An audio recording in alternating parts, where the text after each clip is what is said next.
Meus amigos, agora que os Estados Unidos deu o sinal verde à Rússia e à Turquia para administrarem a Síria, a política americana está causando um alvoroço no Oriente Médio, uma espécie de revolução no Oriente Médio, porque muitos estão se perguntando como se readequarem a essa nova realidade. E tudo isso tem a ver com a Liga Árabe, uma organização poderosa política e economicamente, composta por 22 países hoje.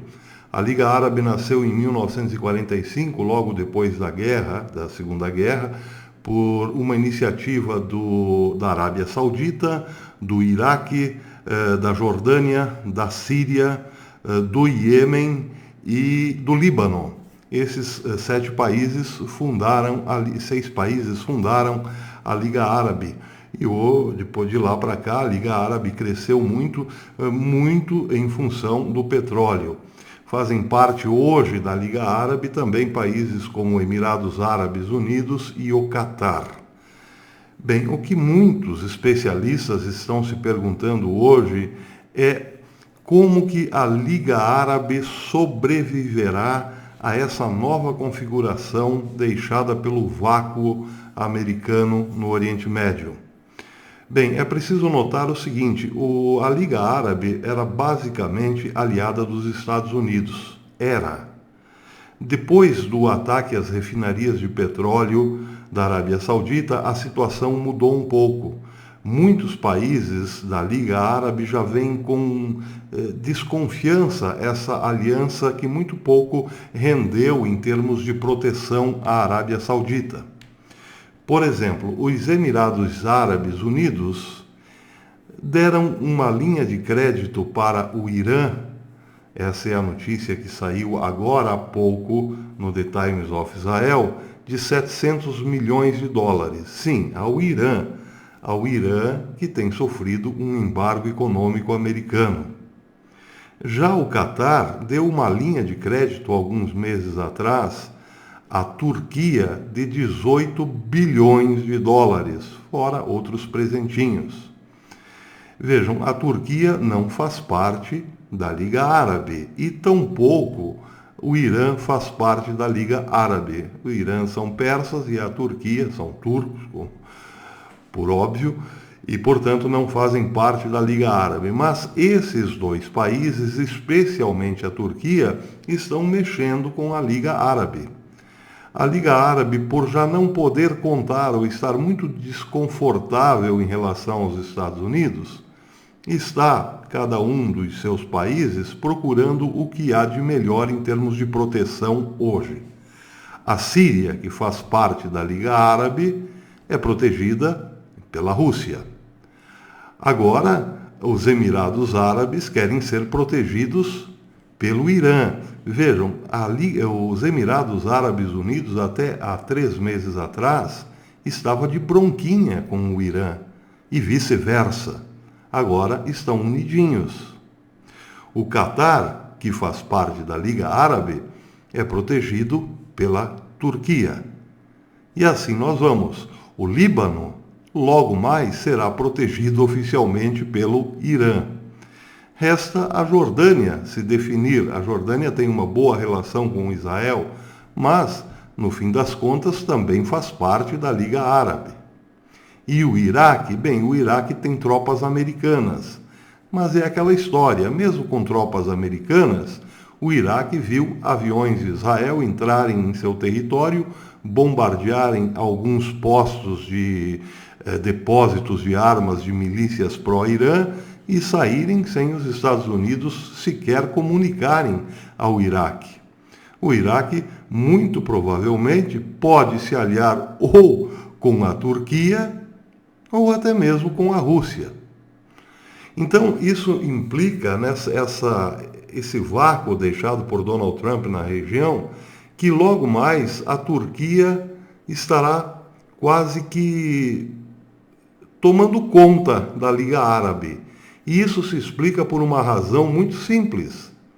A Turquia tem o apoio financeiro do Catar, que não é pouca coisa. Mas a Turquia tem muito mais do que isso. Ela tem uma boa amizade com Vladimir Putin.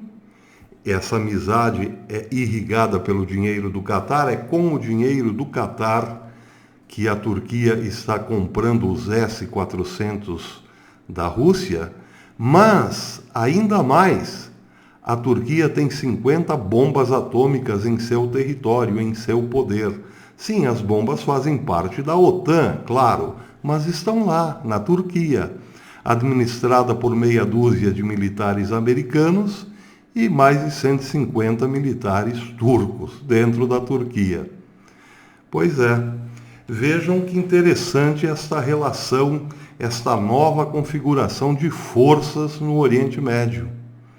O Catar financia com dinheiro, a Turquia compra armas da Rússia e, ao mesmo tempo, tem um grande arsenal atômico da OTAN em seu território. Quem é, de fato, o bom da boca no momento, senão a Turquia? Ah, mas tem o Irã. O Irã agora está recebendo ajuda dos Emirados Árabes Unidos. Sim, só que o Irã, no momento, não tem nenhum interesse em brigar com a Turquia. O seu interesse é outro, como bem sabemos. Ah, mas tem também a Rússia. Pois é, só que a Rússia, por enquanto, está de bem com a Turquia. Então vejam, a configuração de 3 meses atrás já não existe mais e isso é muito ruim para Israel. Qual era a configuração de 3 meses atrás? Arábia Saudita, Egito, Iêmen, Iraque, Líbano e parte da Síria estava quase que protegida, ou melhor, na teoria, estava protegida pelos Estados Unidos, estava alinhada com os Estados Unidos, sem falar no Catar, que tem uma mega base, uma base nababesca lá no seu país, no Catar, para abrigar americanos, soldados americanos. Bem, há 3 meses atrás, essa era a configuração. A Liga Árabe estava alinhada com os Estados Unidos. Depois da retirada abrupta dos Estados Unidos da Síria, deixando os curdos na mão, tudo mudou, mas as coisas já vinham mudando antes, quando, por exemplo, o Irã derrubou um drone americano e os Estados Unidos não fizeram nada. Depois, o Irã atacou navios petroleiros e os Estados Unidos não fizeram nada. E, finalmente, o Irã atacou 2 grandes, as maiores refinarias de petróleo do mundo na Arábia Saudita, cessando com 50% da produção daquele país, e os Estados Unidos, com bases na Arábia Saudita, também não fizeram nada, nem foram capazes de defender a Arábia Saudita dos ataques do Irã e do Iêmen. Tudo isso já causou uma grande reviravolta, foi causando uma grande reviravolta. E a gota d'água, como bem sabemos, foi Donald Trump ter entregue a Síria para as mãos da Rússia e para as mãos da Turquia. São os 2 grandes atores agora a dominar aquele local e mais deixar os curdos à sua própria sorte. Pois bem, meus amigos, isso quer dizer que a Liga Árabe, que não é boba, precisa encontrar um novo parceiro e urgentemente.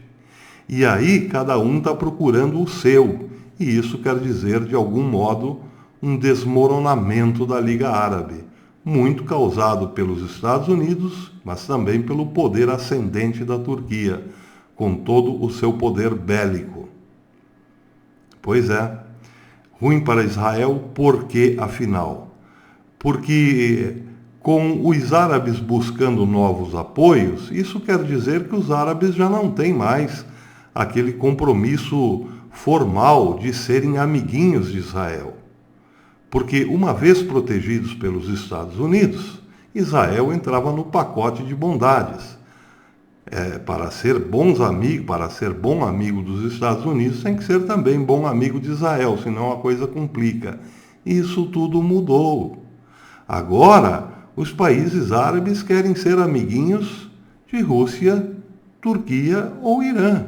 E nenhum deles coloca no pacote a obrigação de gostarem de Israel. É aí que mora o perigo. É exatamente aí que mora o perigo. E vejam que interessante, Donald Trump, a cada rodada de agressões do Irã, aumentava o embargo econômico àquele país. Tudo isso cai por terra quando um amigo árabe, por exemplo, resolve